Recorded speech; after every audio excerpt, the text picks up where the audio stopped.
ईद पर सड़क पर नमाज को लेकर हिमांगी सखी का बड़ा बयान। मैंने बार बार मेरे मुसलमान भाइयों को कहा है कि सड़क नमाज के लिए नहीं होती है। मस्जिद और घर में पढ़ी गई नमाज ही होती है कबूल। आप अपने घर में पढ़े या मस्जिद के कॉरिडोर तक पढ़े, सड़कों पे नमाज कभी पढ़ी नहीं जाती है और वो नमाज कभी आपकी फलित होगी ही नहीं। सड़क पर नमाज से लोगों और प्रशासन को होती है परेशानी। सड़कों पे नमाज पढ़ के लोगों को, पब्लिक को कष्ट दे और शासन प्रशासन को भी तकलीफ उठानी पड़ती है। ईद पर सड़कों पर नमाज पढ़े जाने को लेकर देश भर में चल रही बहस के बीच किन्नर जगत गुरु शंकराचार्य हिमांगी सखी का बड़ा बयान सामने आया है। वृंदावन पहुंची हिमांगी सखी ने मुस्लिम समाज से अपील करते हुए कहा कि नमाज मस्जिद, घर या किसी साफ सुथरी निर्धारित जगह पर ही पढ़ी जानी चाहिए। उन्होंने कहा कि जैसे हिंदू समाज मंदिर परिसर के अंदर पूजा पाठ करता है, उसी तरह इबादत भी तय स्थान पर होनी चाहिए ताकि आम लोगों और प्रशासन को परेशानी न हो। किन्नर जगत गुरु शंकराचार्य हिमांगी सखी ने कहा कि सड़क पर नमाज पढ़ने से यातायात प्रभावित होता है और आने जाने वाले लोगों को दिक्कतों का सामना करना पड़ता है।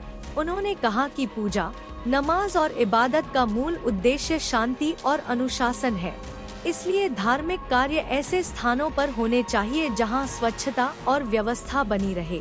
हिमांगी सखी का यह बयान अब चर्चा का विषय बना हुआ है। At GLA University, we make the way, we inspire. We are a family bound by a common bond. We lead, we innovate. The record breakers, the chair makers. GLA University. मेरे मुसलमान भाइयों को कहा है कि सड़क नमाज के लिए नहीं होती है। नमाज अगर पढ़ना है, आप अपने घर में पढ़े या मस्जिद के कॉरिडोर तक पढ़े। सड़कों पे नमाज कभी पढ़ी नहीं जाती है और वो नमाज कभी आपकी फलित होगी ही नहीं, क्योंकि सड़क जो है शुद्ध नहीं होता है। सड़क पे गंदगी होती है, आप कितना भी साफ कर लो, सड़क होता है, फुटपाथ होता है और मस्जिद मंदिर होता है। तो हम लोग भी पूजा पाठ करते हैं तो अपने दायरे के अंदर करते हैं। तो आप अपने दायरे से बाहर रह के अगर आप कार्य करेंगे तो क्या आपकी नमाज कबूल होगी? मैं अपने मुसलमान भाइयों को बारंबार ये कहूँगी कि आप लोग नमाज पढ़ें तो आप अपने मस्जिद के दायरे में नमाज पढ़ें, ना कि सड़कों पे नमाज पढ़ के लोगों को, पब्लिक को कष्ट दे और शासन प्रशासन को भी तकलीफ उठानी पड़ती है।